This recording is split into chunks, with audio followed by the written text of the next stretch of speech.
Just in this, I'm going to say again, welcome to the ICA now that we have some volume for the recording. We are streaming already live. And thanks for coming down. This is the latest in the series of the Provost talks. And I'm just going to ask you to, silence your devices, and then I'm going to introduce to open the program Provost Soteropoulos, who's going to introduce our speakers tonight. Thanks. Thank you, Dominic, and thank you all for taking the time to join us here this evening at the ICA, and for those of you who are watching this online. It's a great pleasure to be here with you this evening. So when Dominic and I started talking about this series and the idea behind this series, we really wanted to accomplish three main goals. First of all, to showcase all the amazing work that VCU faculty are doing across the university, across disciplines. A second important goal was to really, through the ICA, provide an opportunity for the Richmond community to find out about all the great things that are happening in the VCU research community, and the different ways that our faculty contributing through the research to solving major problems. The third, of course, was to really highlight the importance of transdisciplinary research, right? The research that really cuts across disciplines and has societal impact. And I think tonight's speakers actually exemplify all this in the best possible way. Actually, tonight, you are for a real treat, because this is the very first doubleheader we are doing. Our objective all along, and we're going to be doing more and more, not all ICA lectures will be like this, but we want to have more and more opportunities where we have pairs of researchers actually coming together to present their work along a common theme, of course. So tonight, really, it's a really special evening, because this is the very first time that we're doing this. And our two speakers, together, they will share their award-winning and internationally recognized research at the convergence of the arts, technology, and medicine. It's a great honor and pleasure to have with us tonight Professor Semi Rue, who is a professor of kinetic imaging in VCU Arts and an associate professor of internal medicine at the VCU School of Medicine. Professor Rue, for the past 20 years, he has explored the psychological relationship between physical and virtual bodies based on Korean rituals and oral storytelling. So, as I said, cross-disciplinary research all over the place here. And the second speaker is Professor Kate Sikio, who is an assistant professor of dance and media technologies and kinetic imaging in VCU Arts. She is a choreographer, media artist, and performer whose work explores the interface between choreography and technology with wearable technology, live coding, and video systems. As I said, I think we are all for a real treat. No pressure to our two speakers, but we are expecting the world from you. So please join me in welcoming our speakers, Professor Semi Rue and Professor Kate Sikio.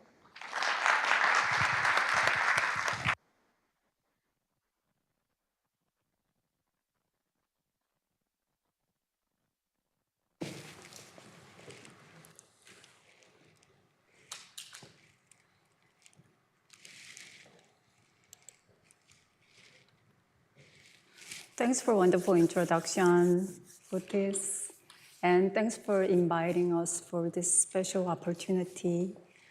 I have worked with Avatar Life Review Project for older adults and cancer patients that have been analyzed using various methods.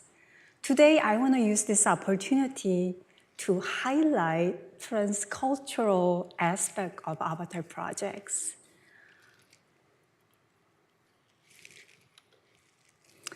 I grew up in South Korea, watching Western movie dubbed in Korean. The actors in the movies are all American, but speaking perfect Korean.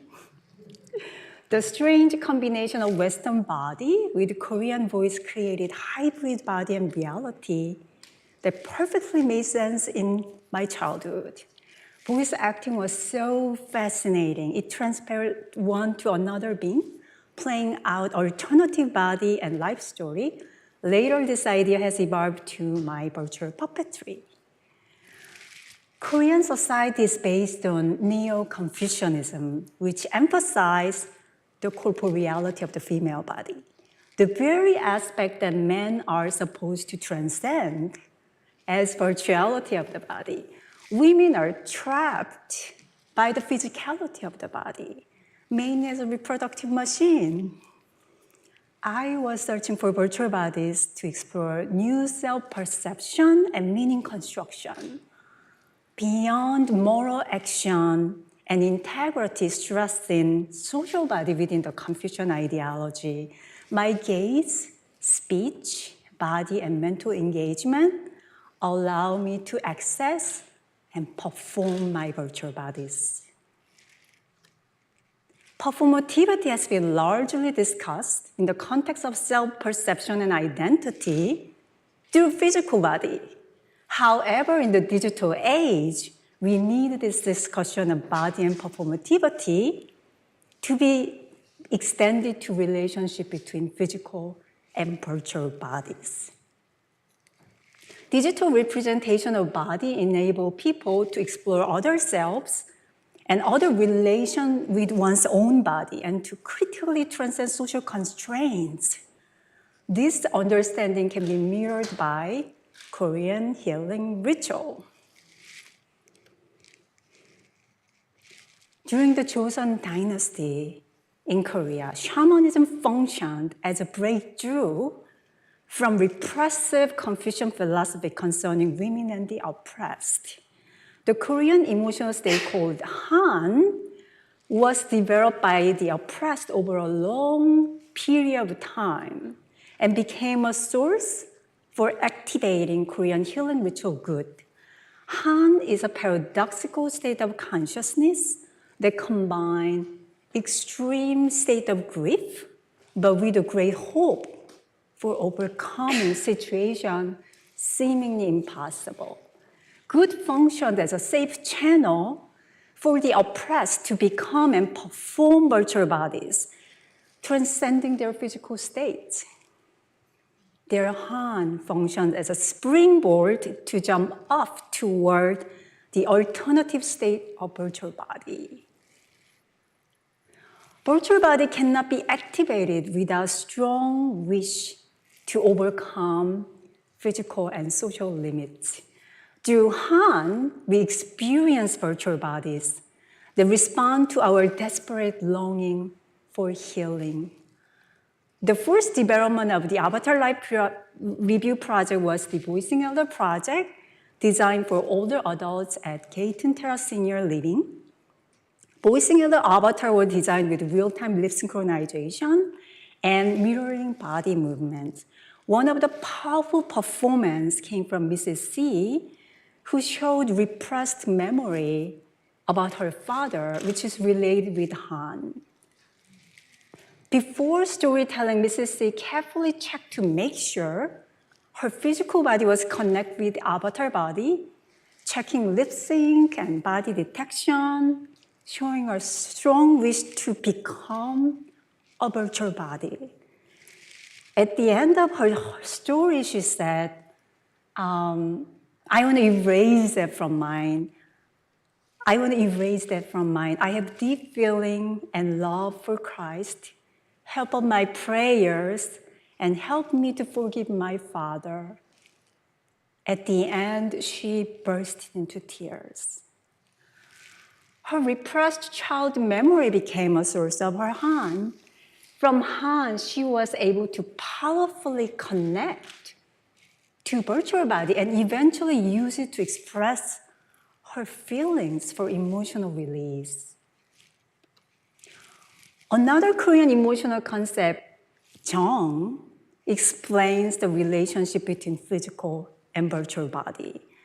Silha Woo talks about three structures of yin and yang, called samtaeg, as a foundation of Korean philosophy.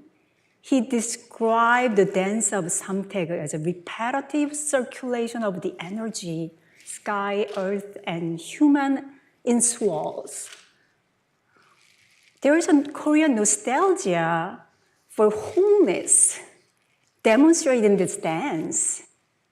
In Korea, the word hana means one, but includes different dimensions, single or whole.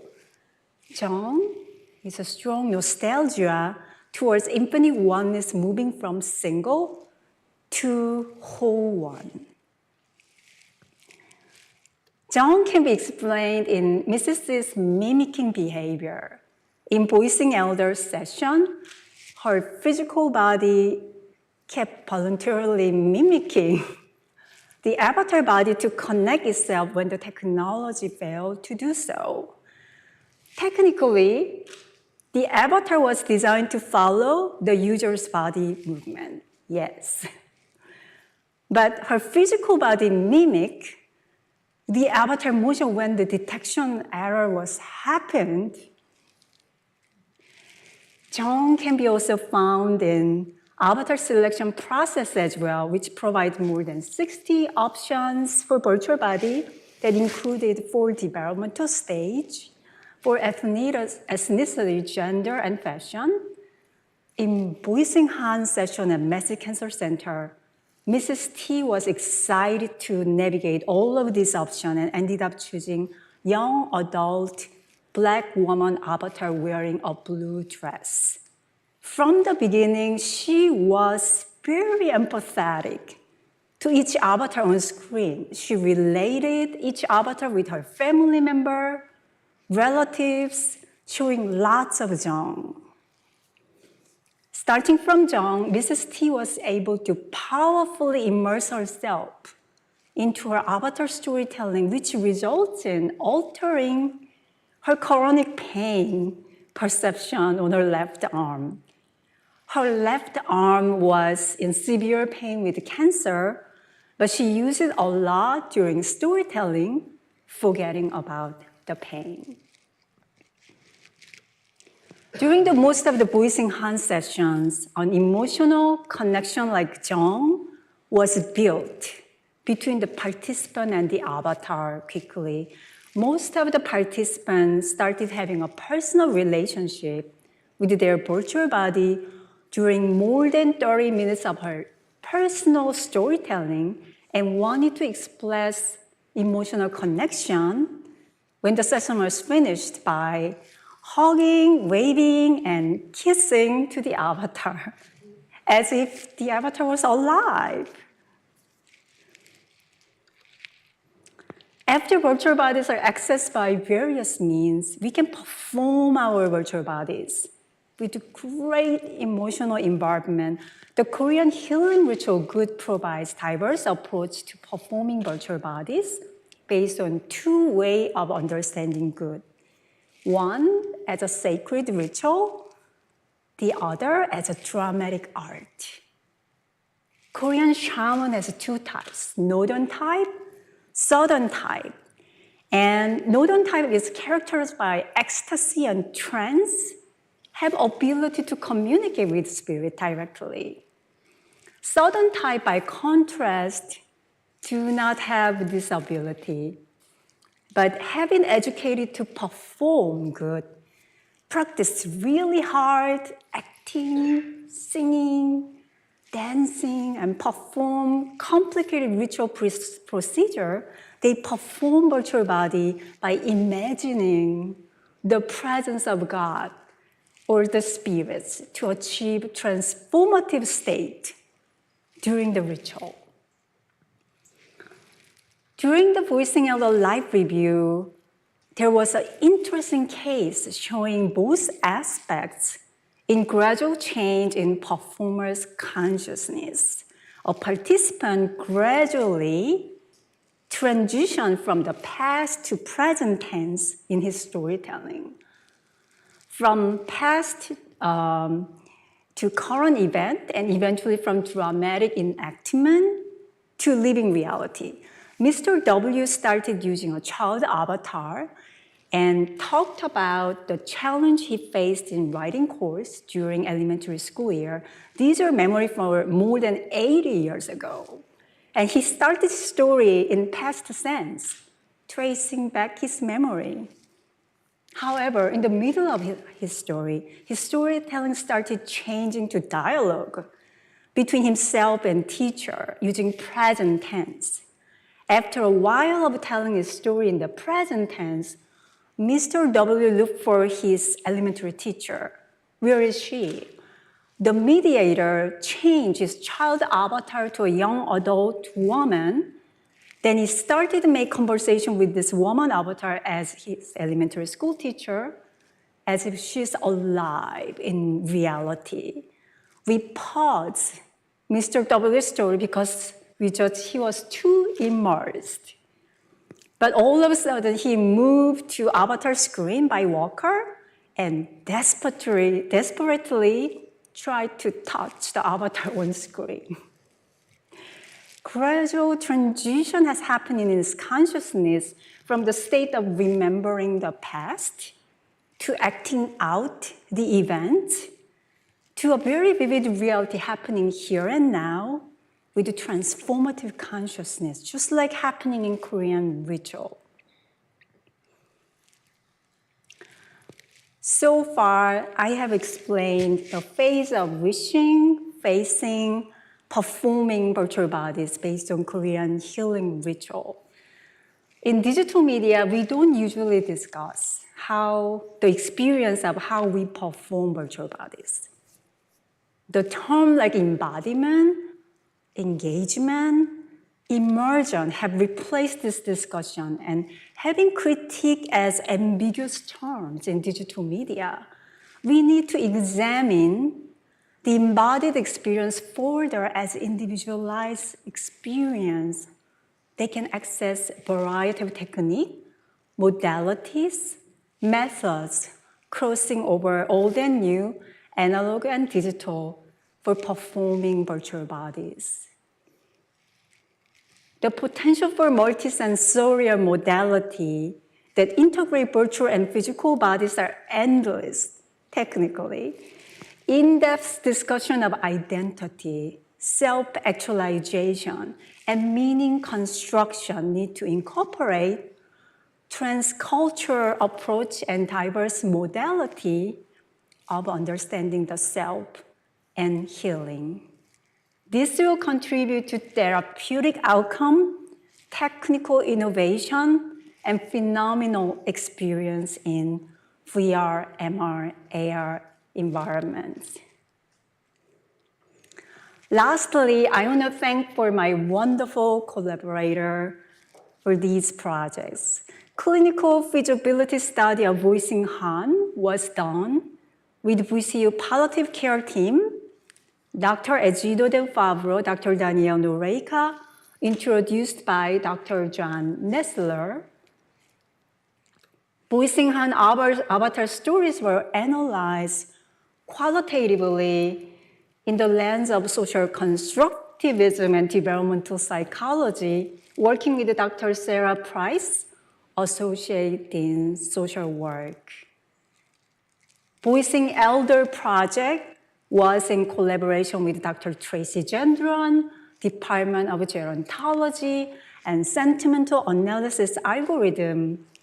Emotional AI we used in Avatar project was created by Dr. Stefano Faralli, computer science professor at University of Rome, Italy. Thanks so much to all my collaborators for your inspiration and support.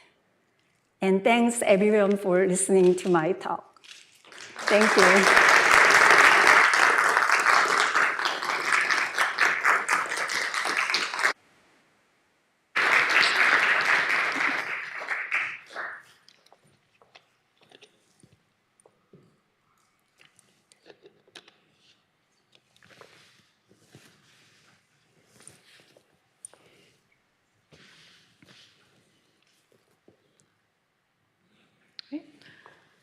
Hello, everyone. I'm Kate Sicchio. I'm a professor in both the Department of Kinetic Imaging and the Department of Dance and Choreography in the School of the Arts. I have a hybrid position, and hybrid is very much a word that I use to describe what I do.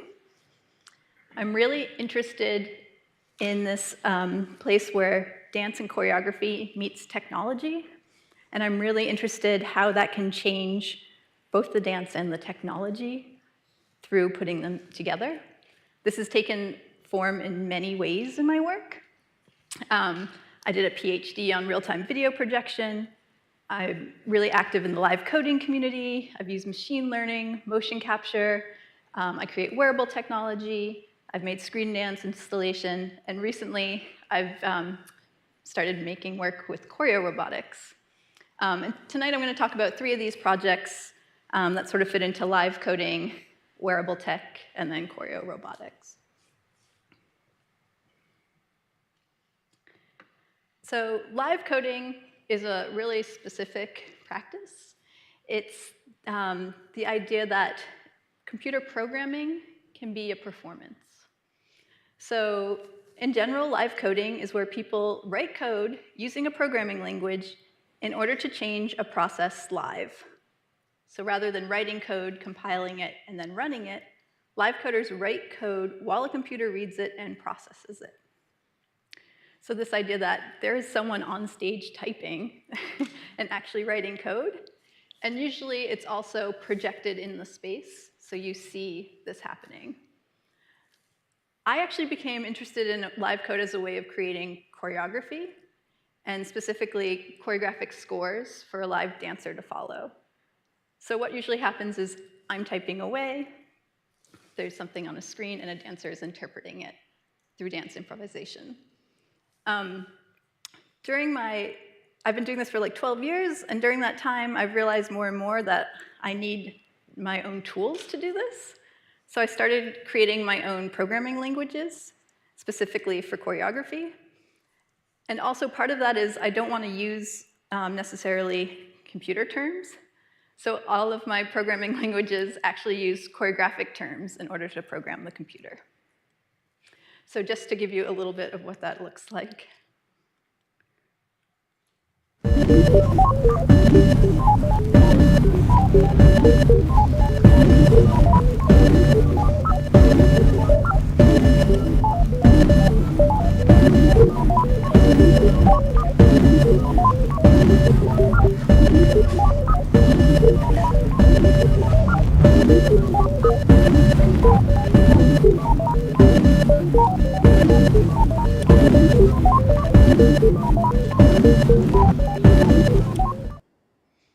So that's a recent performance, commissioned by Creative Code Utrecht in the Netherlands,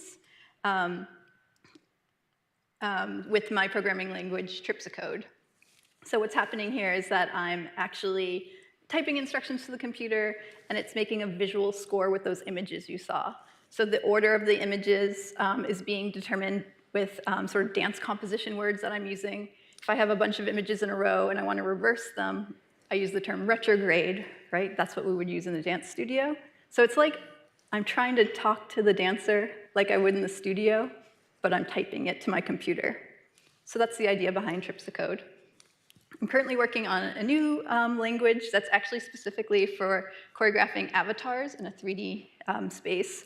So perhaps I'll be working with Sami next.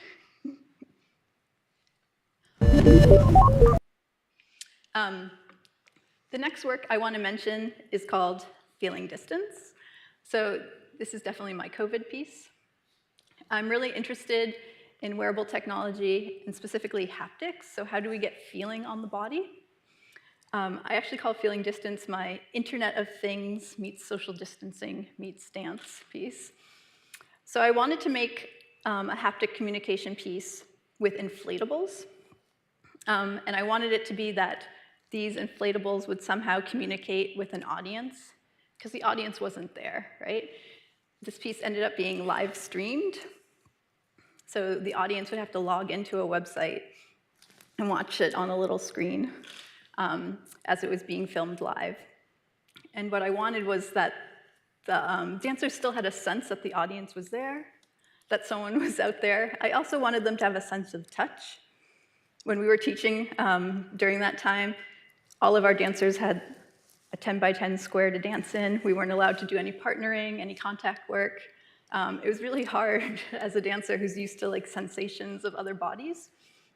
So the audience on the website where they were watching the stream had the option of clicking an inflate or deflate button, and that would activate the costumes live.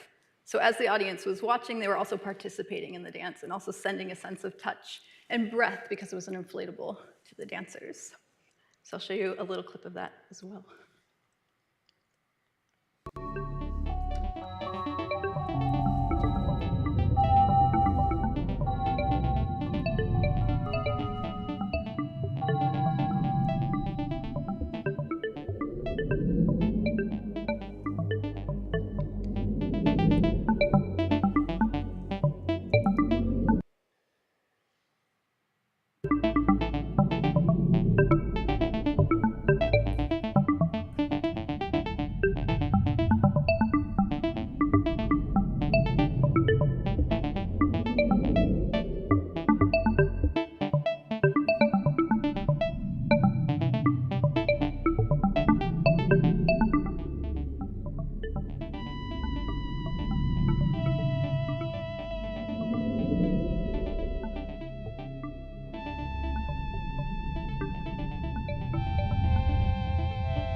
So I should mention all of the dancers you've seen so far are from our BFA program here at BCU. So in the first piece you saw, that was Tamara Denson. This piece is Marissa Schroeder and India Price.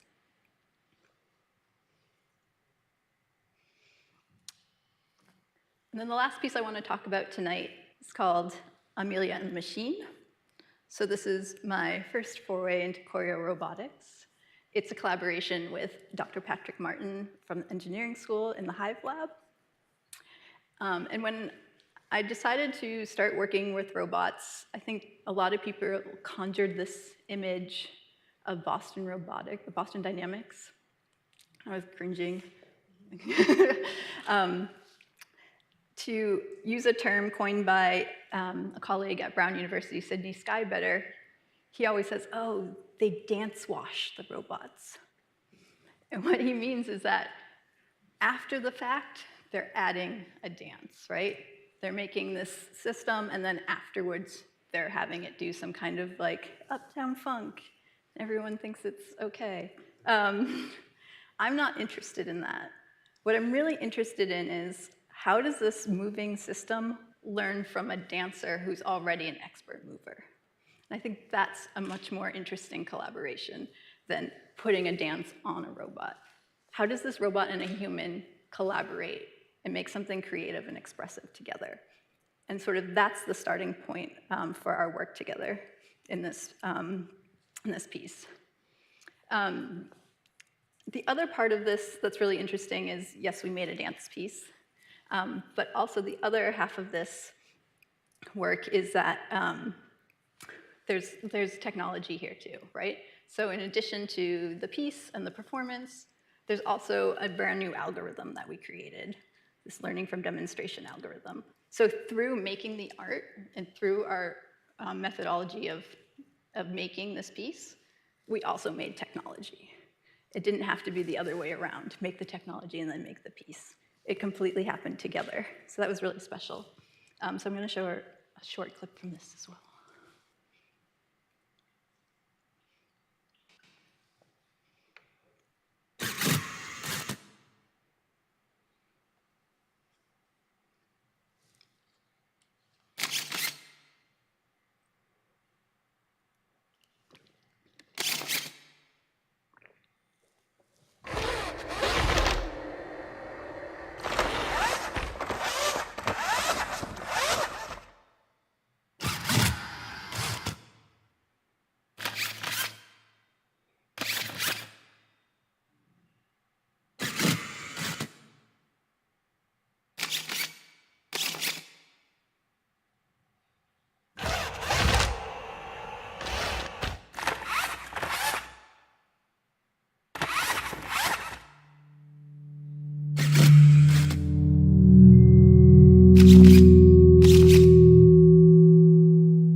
So just to give you a little bit of an idea of the inner workings, so that first few movements where Amelia, the dancer is Amelia Virtual, piece is Amelia in the machine. When she's moving the machine, who also has a name, Isadora,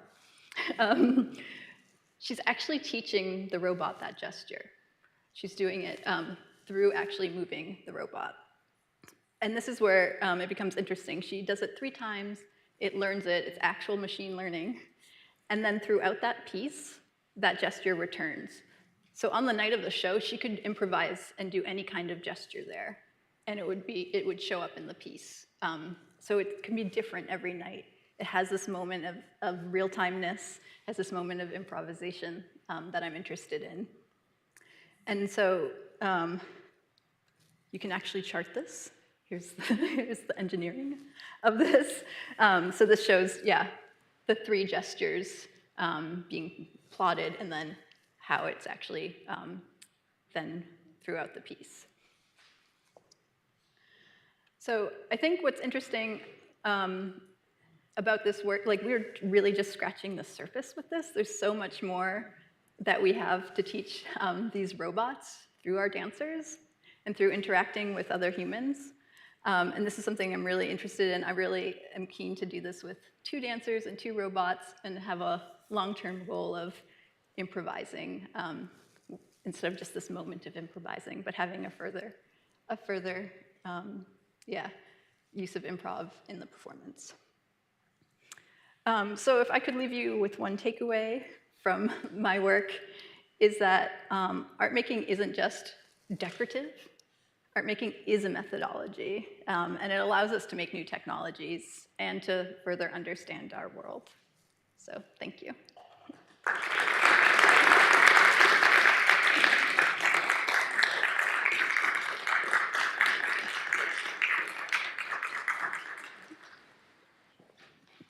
Thank you, Kate. Thanks, Sammy.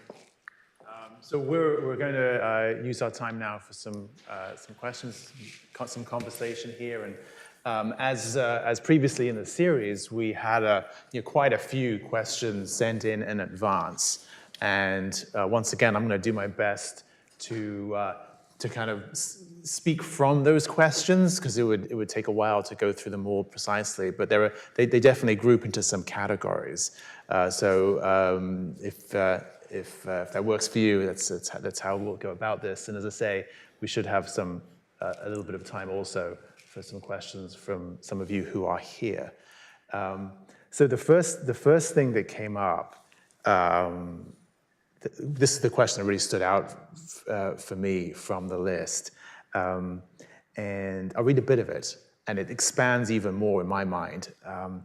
The question is, I'm interested in the idea of enchanting through the use of immersive media, and in looking into the origin of enchant to sing onto. And then the question goes into asking about what is the role of sound in your work. So the questioner is quite interested in this, the etymological secret that's in enchantment. But for me, maybe for you, brings up the whole question of technology and art and the enchantment of the world. I mean, so much of our cultural theory from the 20th century was around how technology brought about the disenchantment of the world that had been the sphere of religion and of art previously. So I don't know, it makes me want to ask, I mean, there's a specific thing here about sound, but it makes me want to ask about your work in terms of religion, art, into technology, and a sort of re-enchantment of technology that is somewhere in this.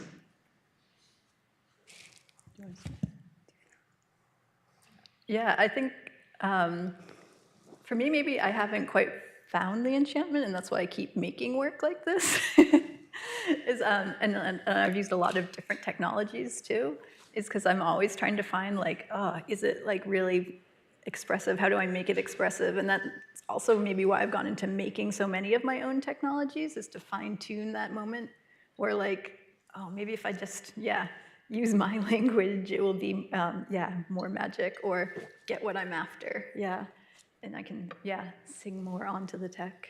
So it's like on the horizon. It's like it's like reaching for this re-enchantment. Right, yeah. And once I find it, maybe I'll stop making work. Sally? Yeah, the virtual reality has been connected with religion, meditation, idea of the mindfulness since the beginning. And but especially talking about the sounds components of my works, since it's about the memory, the life stories, and then I can see the profound effect of sounds relationship with memory. So, for example, we use the sentimental analysis algorithm. So sometimes we gave audio visual feedback. Visual feedback didn't really change the storyteller's response, but sound, like a rainy sound. And we present rainy sound for sadness kind of story. But they pick up, like all of a sudden they become a child, and then they start talking about, let's go to the mud, and then let's play out. And then also the bird sounds. And we did not use a VR headset for full immersion, but the things component bring this participant to virtual environment so quickly was sound of beach, sound of the mountain. So they're wearing the headset, and then all of a sudden they're transported to the beach, and then there is a virtual environment displayed as visually as well. But I could see that sounds can trigger powerful aspect of memory, just like a smell, sound, much more than visual. And then I feel like there's a lack of exploration in sound in VR. And VR becomes more high resolution, and it's gotta be hyper-realistic. And then we are spending all of that energy into the visual labor to come up with this new definition of VR technology. However, there are so much things we can investigate and use the sounds, maybe without much visuals. Still, we can immerse people powerfully into VR space just using some of the trigger, some voice, baby crying, and it really triggers, and then it's full body experience, immersive experience, it's VR experience,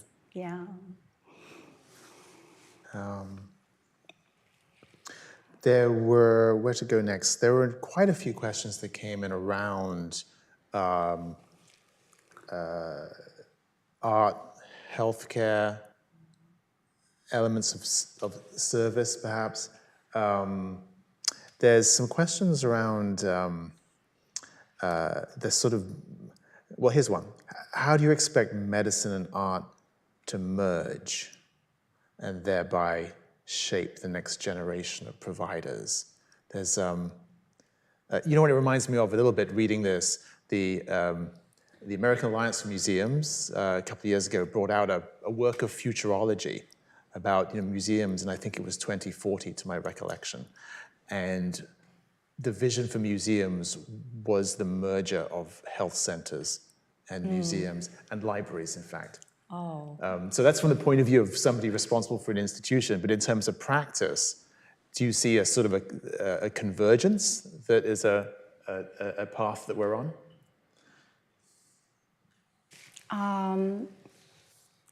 In my perspective, my definition of art and health, it's not about artists working in the hospital or the merging the institution together. It's nothing like that. My definition of art and health is more about the self-investigation, confronting emotional pain or physical pain around your family, around yourself, and really thinking about that idea of suffering and trauma happening in community. And I think when we start investigating self really, really deeply in personal level, you're already in the art and health space for me. So, so I cannot really say about this art museum and healthcare institution will be merged or something, but it's more about the community, engage with the community by understanding yourself, and some kind of negative emotion we usually not talking about usually. That really opens up in the arts and health space, that we start speaking about fear, grief, something that we are not usually sharing, that actually that I see it as a power. That's the real power of art and health. Yeah. Kate, do you have an angle on this? Yeah, I think I don't work in this space much, but I think there is this thing about, again, sort of, like looking more inward and maybe like seeing what can be found through, an arts practice rather than like strictly something that's quantifiable.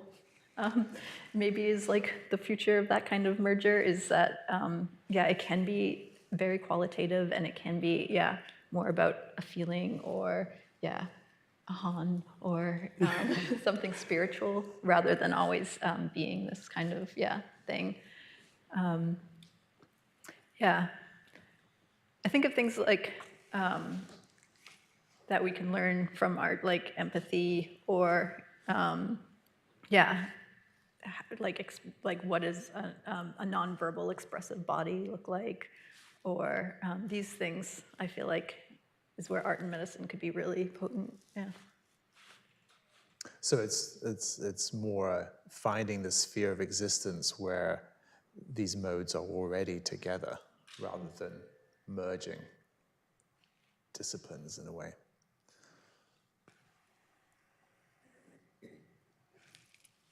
Merging art and health. So I think that what Kate and me, our definition of art and health is it's more about a communal healing kind of spirit, the spirit. But I think that's also a really important question, that like how this art and a lot of collaboration is happening right now between artists and the healthcare settings. And then there's a lot of research collaboration is happening. And I don't know, what does it mean by merge? Merge? Well, maybe we stay on the question of collaboration across disciplines, because it's it's certainly a theme of this whole series of talks, and it's a characteristic of both of your practices. Right. How do you understand the kind of what happens in a transdisciplinary collaboration such as the ones that you're in? Is it a bringing together of skills, of perspectives, of ethics, of all of the above? How is that? What does it mean to combine the different disciplinary practices in the way that you do with your collaborators? Yeah, that's great questions. And I mean, when we work with doctors and scientists, and we all came from the different background, and we have a different kind of methodology, and we have a different way to collect data. We also have a different way to analyze the data and get the measurable outcome. And so, for example, in my Voicing Han project, there were also like 3 different kind of method we used. There's a clinical quantitative methodology we can analyze. Also, there's a qualitative methodology in social science aspect, and there's also Korean shamanistic, very self-reflective methodology. So I learned a lot when learn about the other way of looking at this experience. At the same time, I provide my way to understand this experience. So when we work together, all my collaborators highly respect my passion about Korean culture. And then they really try to support and understand and respect. We really respect each other. And then I think that our methodology is kind of transforming together. And there was a very scientific approach right here. There's a really personal reflectivity, artistic reflection, and anthropological, almost like anthropological. There was just like 3 different ways of understanding this work. And when we work together, I think it's a way to kind of really influence together, and then transforming the methodology is not scientific, but there's also qualitative things can add on. So we can see the multiple angles of looking at same experience, because if it's only quantitative, that's the number, But we miss out so much things by not talking about actual experience happen in the space. So I think it's just a great opportunity to see the human experience, from the multiple angles. And I'm sure that you'll bring up really interesting research question for the next step. Maybe not in the first step, but as a secondary movement, we will be inspired each other, and that, maybe the Korean shamanism can be related with this, and our questions will be transformed, I think. And Kate, working with collaborators in engineering, what are the moments when the value of that collaboration really shows up? Yeah, I think for me it's when I can actually add something to the world of dance and choreography, when I feel like I've made something new within choreography that could only be done with including voices from engineering or computer science or elsewhere. And that's when it becomes special, when I'm like, there's something new here, this is interesting, I can figure this out and get into it, as opposed to someone being subservient to another discipline, which happens a lot in this kind of collaborations. I've definitely had experiences like pre-VCU where someone was like, oh, well, I made a thing and you're gonna dance it, and that's it. Prescriptive. And I'm like, no, that doesn't do anything for the dance. I'm just waving my arms in front of a Microsoft Connect. That's not interesting. So that's where the collaboration becomes special, is when there's a symbiotic thing happening and everyone is learning from each other and bringing new perspectives, and they're respected, as opposed to one supporting the other, which is less exciting, and new knowledge isn't being made when that happens. Mm-hmm. I heard the term the other day, performative interdisciplinarity. So this idea, it looks like it's an interdisciplinary project, but actually, deep down. Yeah. Well, let me open up and see if there are questions here in the room. I have a couple more here that I could get to afterwards, but I think I can see a hand up towards the back there. I think there's a mic up there. Hello.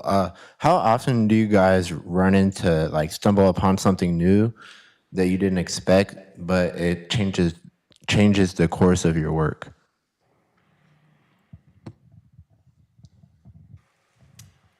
I mean, all the time. Yeah, many times. But then, but then the range of that is different, right? I was,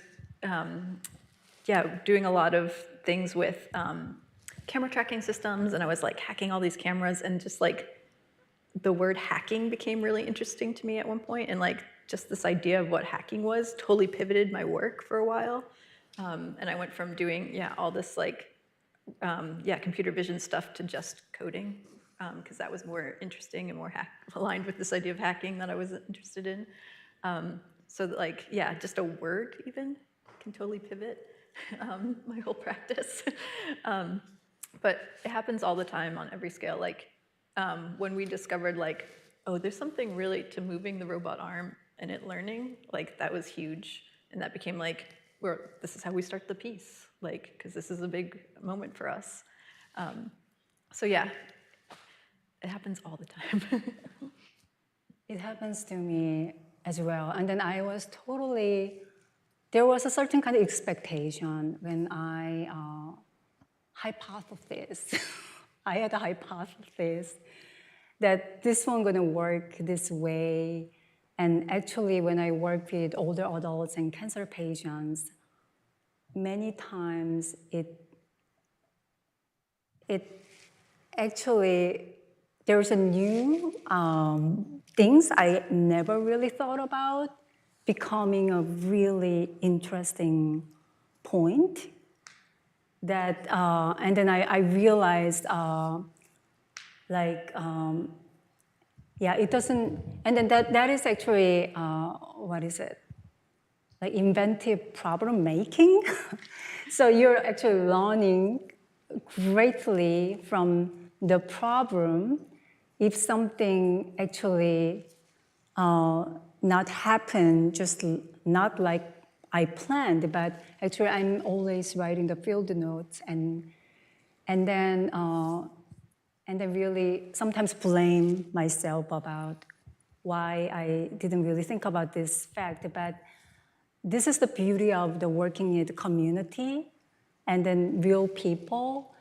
And then when I witnessed that kind of experience, that I'm actually tremendously learning so much about how people are actually can engage with virtual body different ways. And so always tremendously learning opportunity and also learning about myself as well. It really made me think about myself different way. And then also the way to understand these people who actually became a participant of this research. And those, a lot of unexpected things has actually taught me a lot and made me grow. This is actually one of the questions that was sent in, thinking about work that reconnects people to their identity. What was something you were able to learn about yourself in this? Is there something, Kate, do you have something that came out of this view? What did I learn about myself? We can come back to it. Yeah. I learned a lot about myself from these avatar project. And I was always thinking about myself and then trying to understand all by myself. But when I actually went out and working with the community, and then I kind of understand why I started designing this kind of indirect communication. I have a fear for communicating with people. And kind of realize, maybe this kind of like indirect communication system through the virtual body is actually coming from where? And that was my the way I want to really improve the communication, actually that came from it. And also when I share the live storytelling with everybody, participant, and I really realized that like I'm really paying attention to emotional aspect rather than storytelling contents. I usually forget what they just said, but I clearly remember that emotional flow And that seems to me really important. And then that becomes a connect with emotional AI we are using for the project. And we try to become empathetic and then rather than analyzing the storyline. So, I kind of understood that's a part of myself, actually. So, it gave me a lot of opportunities. Another question down towards the front here. There's a mic on its way to you.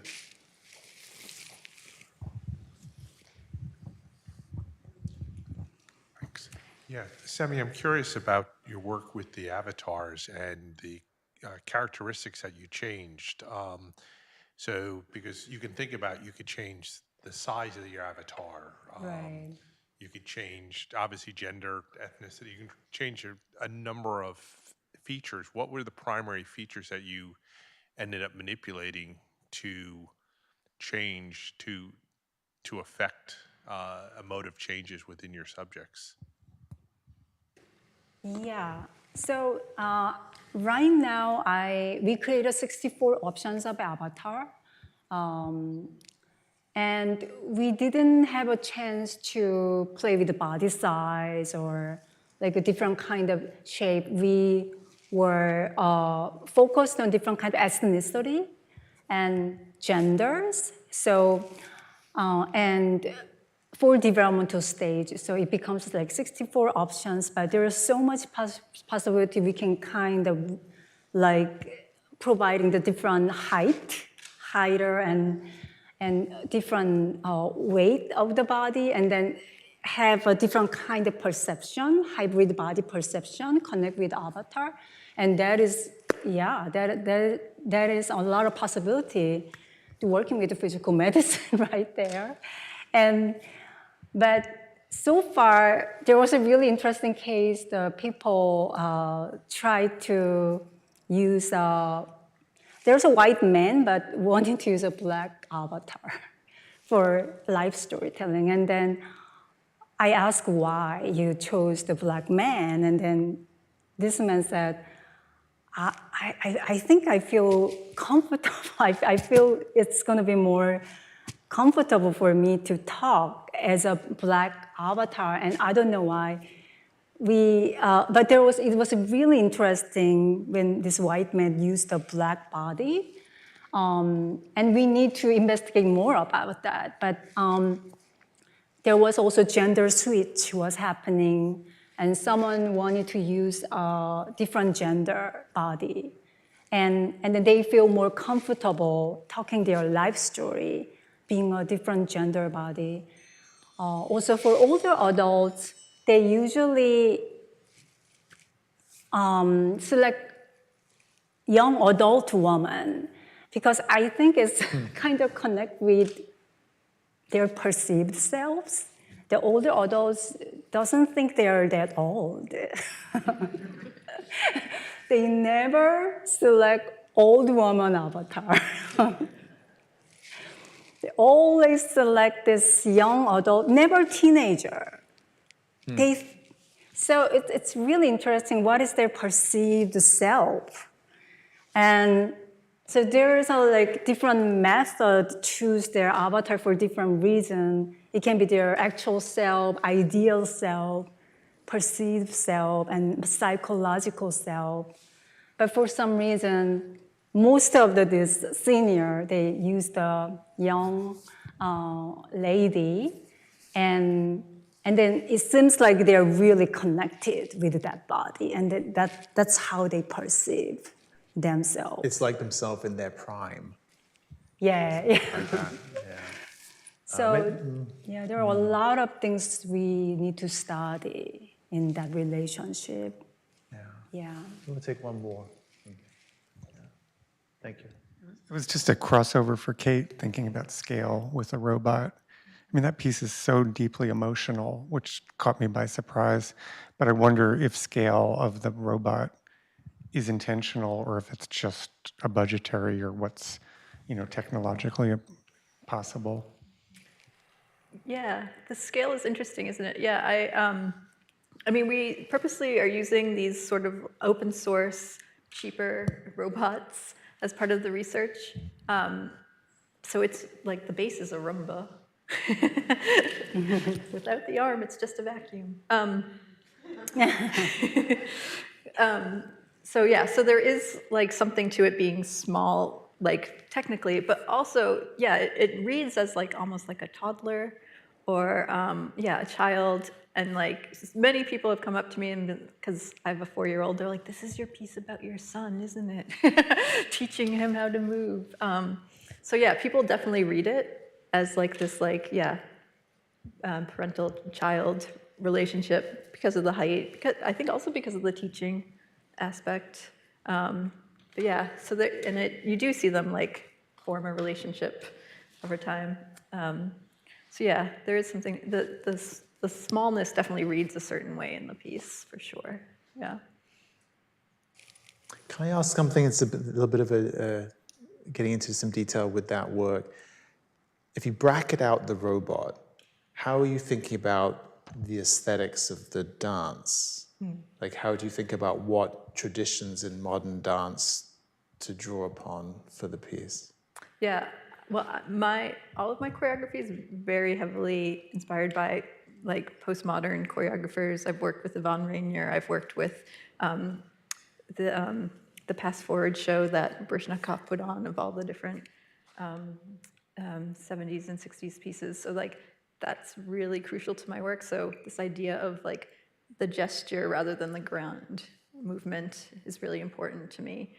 So the whole middle section is just like these different patterns of small gestures, the waving, the like figure 8 of the hand, which is like much more where I pull my choreographic material from, rather than yeah, a more balletic approach or yeah, you don't see. I guess there's actually some leaps in this piece. I usually don't do that kind of thing. Actually, I have a lot of walking. So there are some things that became more dancey in this work, actually. And a lot of that was to actually try to just reflect the robot in the body more. So as you said at the beginning, that the dance informs the robotics and vice versa. Yeah. Well, listen, I mean, thank you both so much for this evening. It's great to hear from you and great to have this conversation. Appreciate you being here. Thank you. Please.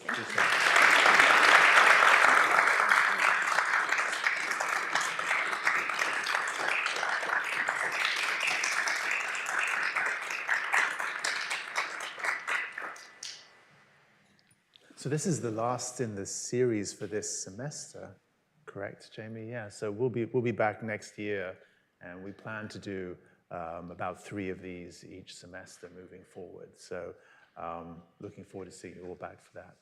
Thanks for coming tonight.